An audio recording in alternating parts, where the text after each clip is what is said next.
So I'm Brooke Ratzat, and I'm here with Hanson Pitcher, and this is for the Maritime Heritage Project. We finally thought of a name for it, so that's the name. The Old Boat Project. That's what we've been calling it.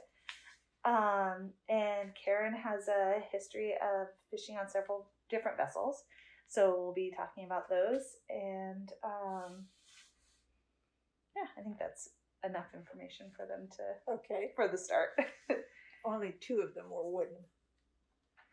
Of the boats. 2 of the boats, yes. Yeah.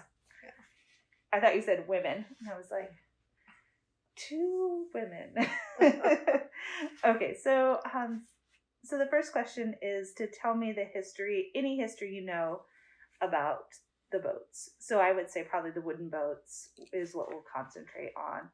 So if you know when she was built, if you know by whom, and the jobs that they were built for, if they were built to be trawlers or not, and if there was any conversions or anything like that. Okay, the first wooden boat that we fished on was named the Camano, and I cannot remember how long it was, and I seem to remember being told that it had been a World War II boat that was converted somehow. Oh, okay. But it's been so long ago that I don't really remember much more about it. And then we fished the Nevada for 17 years. And I do know that the Nevada was built in 1948, and it was named after the first owner's wife, not the state. And I guess she pronounced it differently. I'm not exactly sure how. And then at some point, my husband's father bought that boat, and he fished it for many, many years. I couldn't tell you how many exactly. But I believe we started fishing it in 78 or 79 because Wendell Pitcher built a fiberglass boat. And then we bought the Nevada from him, and then we fished it for 17 years. Nice. And it was 45 foot long, horseshoe stern, and I believe the draft was 9 foot. And I think when Wendell bought it, the galley and so forth were down below, but he had a new pilot house built for it so that the galley was up top. And lots of windows, really good visibility, which we really liked. I'm trying to think. It was a traditional icing boat. And we had the back deck rebuilt once by Norm Olson over in Chumley Sound. But other than basic maintenance, that was pretty much all that we did to it. Yeah, when you started fishing, she was only a 35-year-old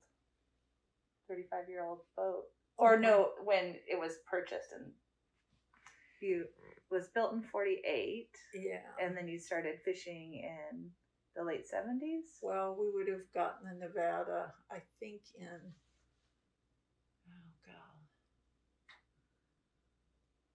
I think for the 78 season, but it may have been the 79 season. Oh, okay. Yeah. That's great. And so I guess we should, I never put it in here, but, just the basics of what a trawler does. People that are listening to this interview may just not know. So yeah, just the basics of someone who's never been on a fishing boat before. Well, trolling basically is fishing with lines and hooks, either lures or herring, and each fish is brought in and landed individually, cleaned fairly soon after it's caught, and then belly iced.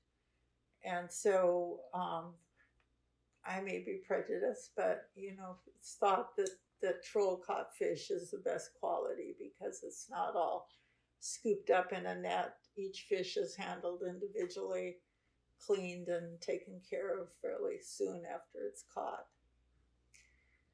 So there's a cockpit in the back of the boat. Um, Most trollers are allowed to have 4 lines. Most trollers you see nowadays will just have 2 poles. There are some that used to have 4 poles, 2 on the bow and then 2 in the middle of the boat. But I don't think you see those as often. And I've never had bow poles. We've always just had the 2 poles, and then you run 2 lines off of each of those poles. And the piece of equipment on board that brings the line in and lets it out is called a gurdy. It's a hydraulic reel.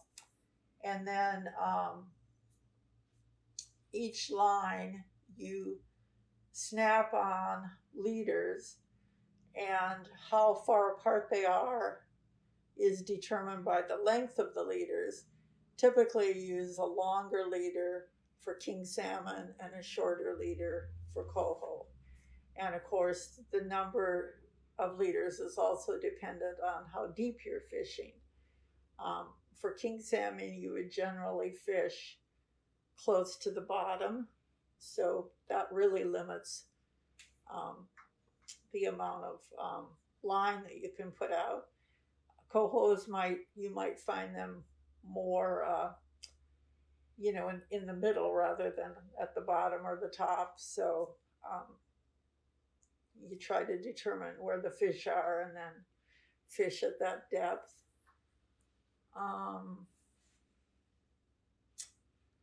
What else? Can you think of some questions? How do you know if you have fish?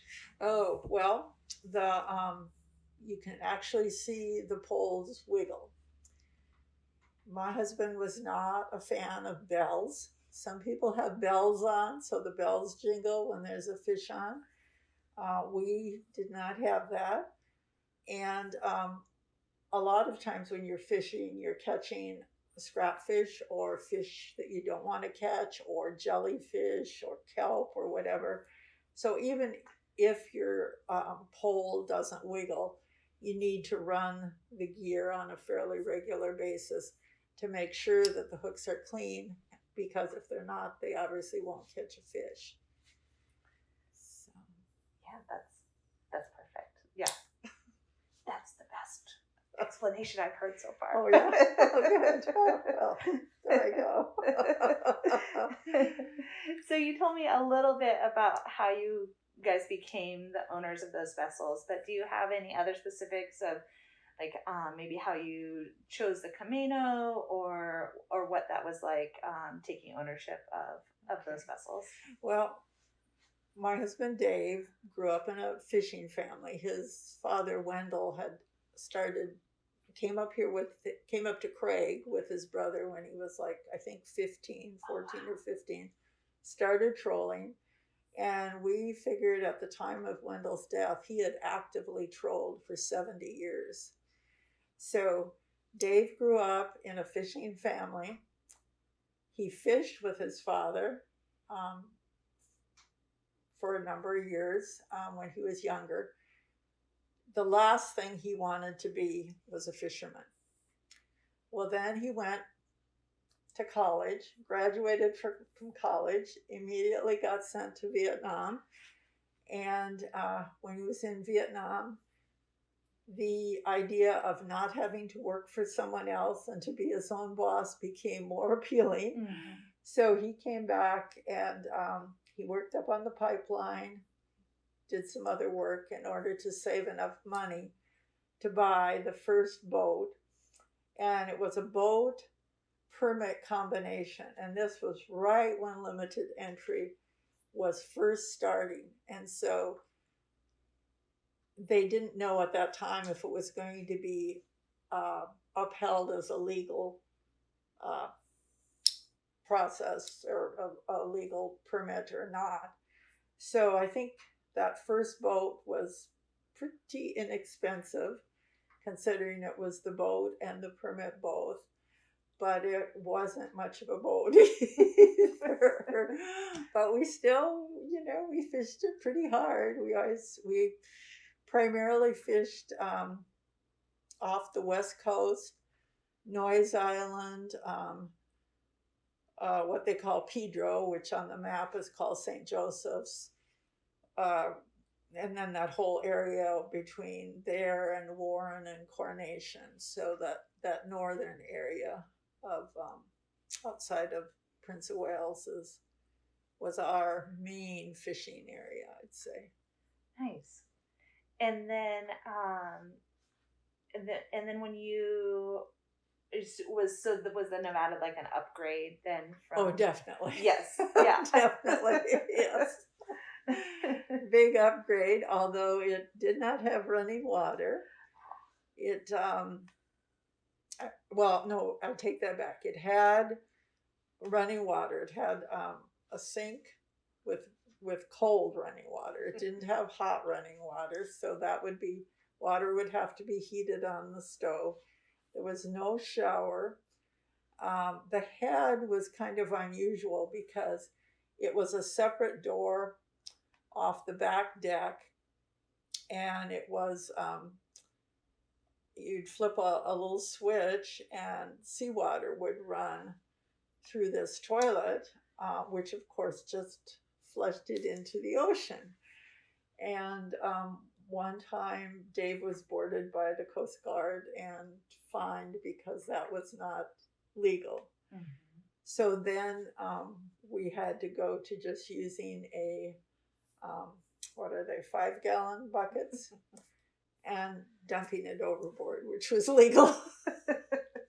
That was really sad when we had to make that change because it was so nice before.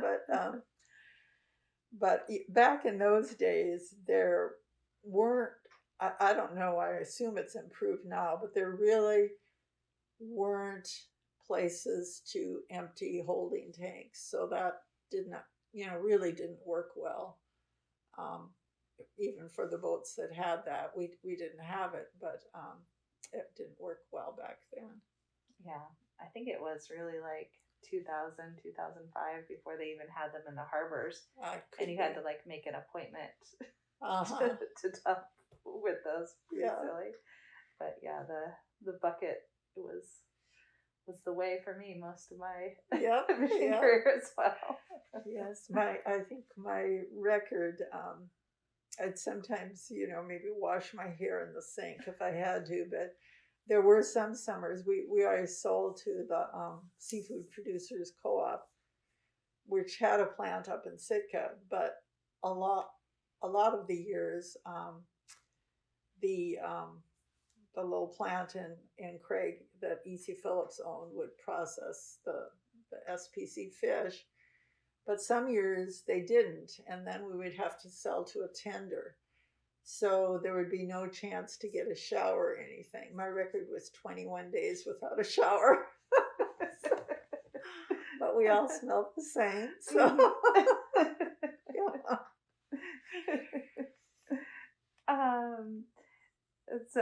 so that's perfect. And then,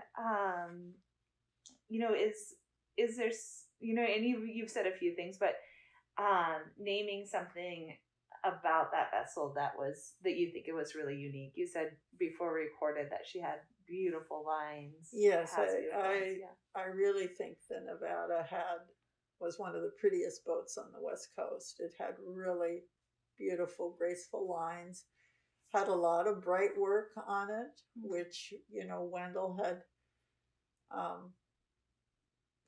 some of that put on and then, maintained, and we continued to maintain it. And so it was just a really pretty wood troller, I think. Yeah. So would you explain what bright work is? Natural wood that has marine varnish on it rather than painted wood. Yeah, that adds such a beautiful contrast, but it's so much work. It is a lot of work, but a wood boat is a lot of work. There's no way to get around it. And in this climate, it's not easy, you know. Yeah. When you were fishing her, or even after, has anyone shared stories about her past before you have had her? And then in this situation, also maybe after you've had her, are there stories that you've been told? Well, Wendell fished the Nevada for many years, and I know Dave fished with him for part of that time. I remember one story that Dave told me when he and Wendell went up on the Fairweather grounds, and the water was rough enough that they had green water on the pilot house windows. So, but you know, I don't remember a lot of those stories, and you might want to talk to Dave's sister, Judy Parrott. She fished also with her parents, and she might remember a few more of the stories. Yeah, that's great. Owning one of those boats feels like a piece in a lineage. Yes. So Yeah. I think that's really interesting when you're bored and you get like hailed on the radio or stopped on the dock to say, hey, we had this boat, or we know someone that fished on it, and that those pieces where you're the original owner, I think, was probably down in Washington State. I don't know that he ever fished the Alaska waters. Okay, yeah. So I don't really, and then I don't think he had it too many years before Wendell bought it. Judy might know what year Wendell started fishing the Nevada. And I'm sorry, I don't know that. And then when we sold the Nevada and upgraded to a fiberglass boat, the Nevada was sold to a fellow who worked out at the pulp mill and wasn't actively fishing. And he was just going to kind of use it in his spare time. And then he had it for not too long before he passed away. Mm-hmm. And then somehow was hung up with the state issues and just kind of sat at the dock for many years. And I think that's when it really started to deteriorate. Yeah. Yeah. So it needs that maintenance. Right. Every year. Right. Twice a year. Yeah. So, during the time you were fishing, and then later, how do you think the industry has changed over that? Oh, well, it's changed a lot. When we first started fishing, I think the season opened April 15th and went until September 20th. And that was for all species. So then at some point when they started with I guess because of the treaty negotiations with Canada and so forth, and allocating to different gear groups, at the time that we quit fishing, it really didn't open for king salmon until July 1st, which I think is still the case. There would be some little openings for the hatcheries, or a couple days here and there around Ketchikan and different places. But and then because there was a limited number of fish that could be caught, Fish and Game would try to monitor it. And some years the king salmon fishery that started July 1st would only last 3 days. And then they get a better idea of the count of the fish and open it up again for a number of days in August. So that was a big change. I do remember stories back when Wendell fished. I think the first boat that wouldn't have been the Nevada, but the first boat that he had, it was before they had ice for boats. And so he would have to go into a scow every night to sell his fish. And a scow is a little buying plant that's anchored out near the fishing grounds. And the main one that he went to was in the Hole in the Wall, which is between the San Lorenzo Islands. And then once they started having kids, Marge and Wendell, they had a float house there. So he would come in every night to sell his fish, tie up at the float house, and then go out the next day. And there was no fishing on Sundays. Sunday was a day of rest. So that's a big change, a big change from the way it's done now.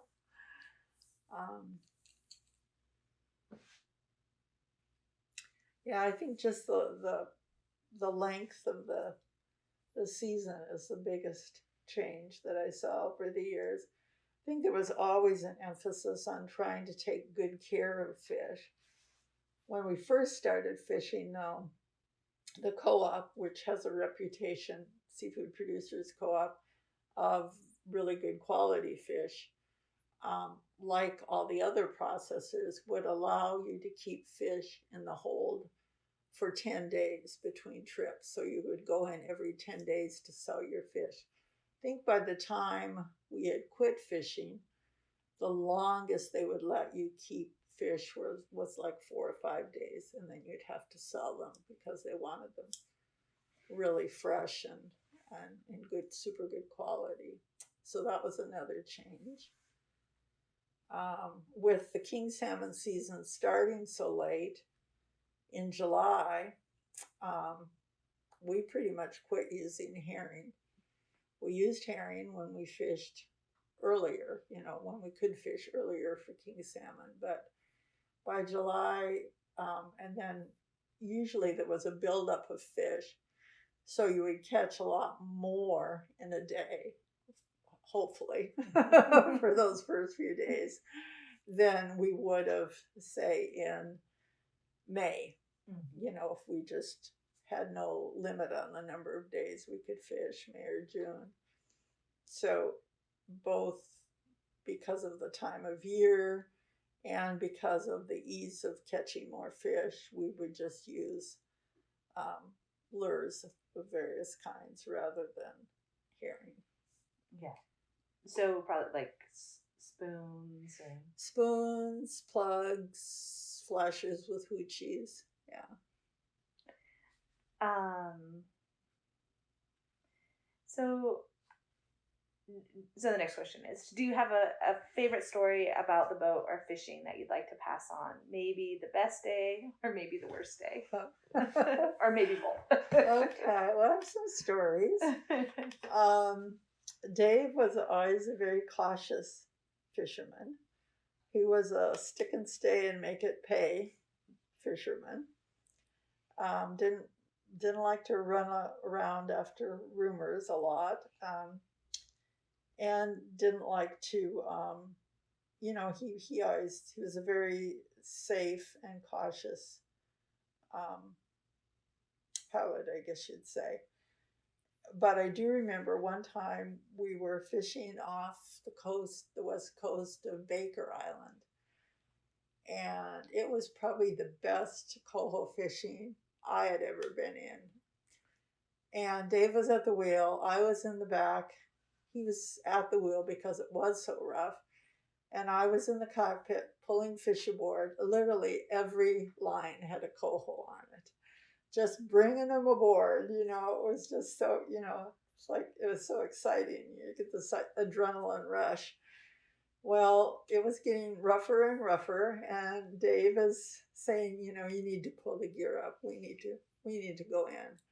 And I'm thinking really greedily, man, if we can just go down around Bartolome, we could circumnavigate the island and come down with it again, And right about then, we took this big wave over the stern, which just laid me out on the deck. My glasses went washing forward and so forth. And I said to Dave, okay, I'll pull the gear now.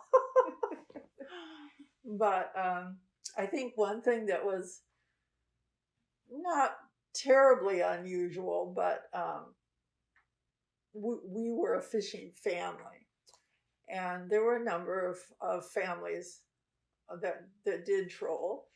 Our son was born in February, and we took him out that first year, so he was just what, 4 or 5 months old or something. And Dave let me pretty much turn the pilot house into a nursery. We had a mobile hanging off the VHF radio, and then the next year we had a high chair sitting by the radar, and all these things, a little sandbox on the back deck. At first he had a Johnny jump up on the hatch, and then that turned into a swing.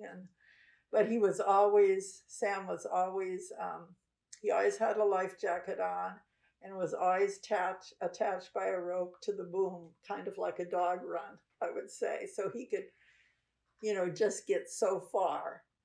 The Nevada had really high cap rails on the side. Sam was tall for his age, but they worked out well for him. And the rope wouldn't quite let him get into the cleaning area for the fish, or near the girdies or the equipment that could hurt him. But I do remember another time when we were kind of off between Noyes and Baker, out quite a ways, and the wind started coming up. And Dave told me, start pulling the gear on board. So I'm pulling the gear on board as fast as I can. I think Sam was 2 years old, and he was standing with his hands on the cap rail on the side of the boat that was getting the wind. And I can still see him with his hair just blowing, and he was just laughing and thinking, this is just great fun, not a clue in the world that maybe we should be worried, so and I know that Dave's mother always felt that was a plus to fishing, is to be able to have the whole family on board and together. So oh yeah, so that was nice. Yeah, thank you. So I think you may have just answered this next question, which is fishing isn't an easy lifestyle. What kept you going out and doing that? Well, I guess it was just something that had been in Dave's family. And I really thought, his parents both fished until they were quite elderly. I assumed I would be fishing at the age I am now, which is, in my 70s. But because Dave developed this neurodegenerative disease, that's why we had to quit fishing. And I thought, after a year, I'm going to miss this. But I really got used to those creature comforts of being in town with the warm shower and stuff. So it's kind of like different life periods, I guess. So there was that period when we were fishing, that was our whole life, and then, went on to other things. But it was some of the things that were interesting and challenging were that you wouldn't know. I guess every spring I would get a knot in my stomach, because you wouldn't know what the season was going to bring. You wouldn't know you didn't control the fish prices. You couldn't control the weather. You tried to make sure the boat was in good shape, but something could always happen, and it could break down. And then the other thing would be budgeting for a year at a time, because you'd get the bulk of your income during those few months of the summer, and then it would have to last the whole year. When we get ready to go out in the spring, we'd take as many groceries and supplies as we could. Starting out, the 2 little grocery stores in Craig were very tiny. They didn't even have grocery carts. You picked the items you wanted off the shelf, put them on the counter, like one or two at a time. And then I think both of the little stores did box them and have somebody that would take them down to the boat for you, help you do that, which was nice. But so that was another challenge, was learning to plan groceries for a whole season, learning to budget for the entire year rather than month by month, you know. So with the Nevada, which was an ice boat, the only thing I really didn't do was ice the fish, which is probably the hardest work there is. And Dave did do all of that. I did it a time or two, but he did that, and shoveling out the ice. I would scrub the holdout and the bin boards down and so forth after we sold. But that really hard job of icing the fish and shoveling the ice out, he did that most of the time. I did all the cooking. I really liked the electronics.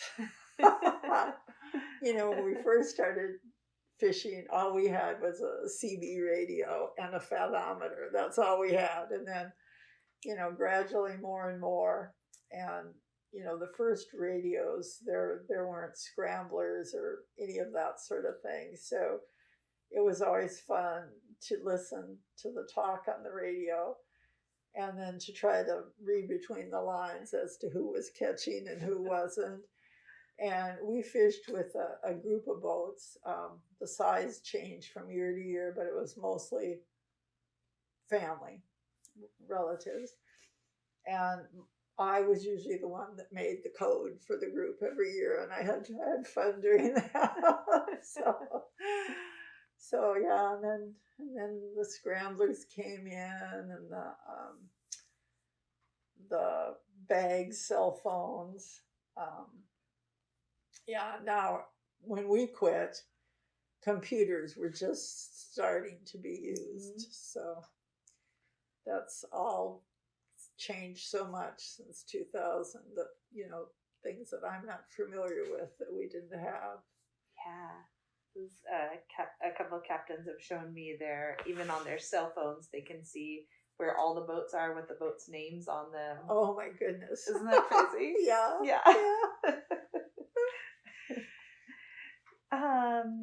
So then the final question is just like, is there anything I should have asked? Is there anything more that you would like to add or, you know, pass on to the museum? Well, I think part of what I really enjoyed was, you know, being out there with all the whales and the sea mammals, and just the scenery that we got to see. One really spectacular time, we were quite a ways offshore, off Noyes Island, and all these Pacific white-sided dolphins showed up. Not Dall's porpoise, but Pacific white-sided dolphins. And I bet there had to have been like 1,000 of them. I mean, they were everywhere, in every direction, everywhere you could see. And they jumped out of the water so high that when they went back in, they were completely perpendicular to the water. And I think the other boats that were out there fishing at the same time, I think, did what we did, was we just stopped and watched, because that was like a once in a lifetime experience to see something like that. So those, you know, you remember the days when it was calm and you were catching fish, and you try to forget those days when it was really nasty and there, you know, you couldn't find fish anywhere. So yeah. Yes, that romance. Yes. is not necessarily the days when the engine breaks and the weather's terrible and you can't catch a fish. Yeah. Right, yeah. And there are days like that for sure. Yeah. Well, Karen, thank you so much. Yep. Yeah, this is an excellent interview, and and a really important piece. And I haven't had a chance yet in the boats that I've done to interview a woman yet, and interesting to sort of you would have been the ninth captain owner that I've interviewed, and well, I didn't consider myself a captain. That was Dave. I was the first mate. First mate, yes, but your attention to detail and the way you describe things, it's wonderful to have that perspective. And yeah, thank you so much.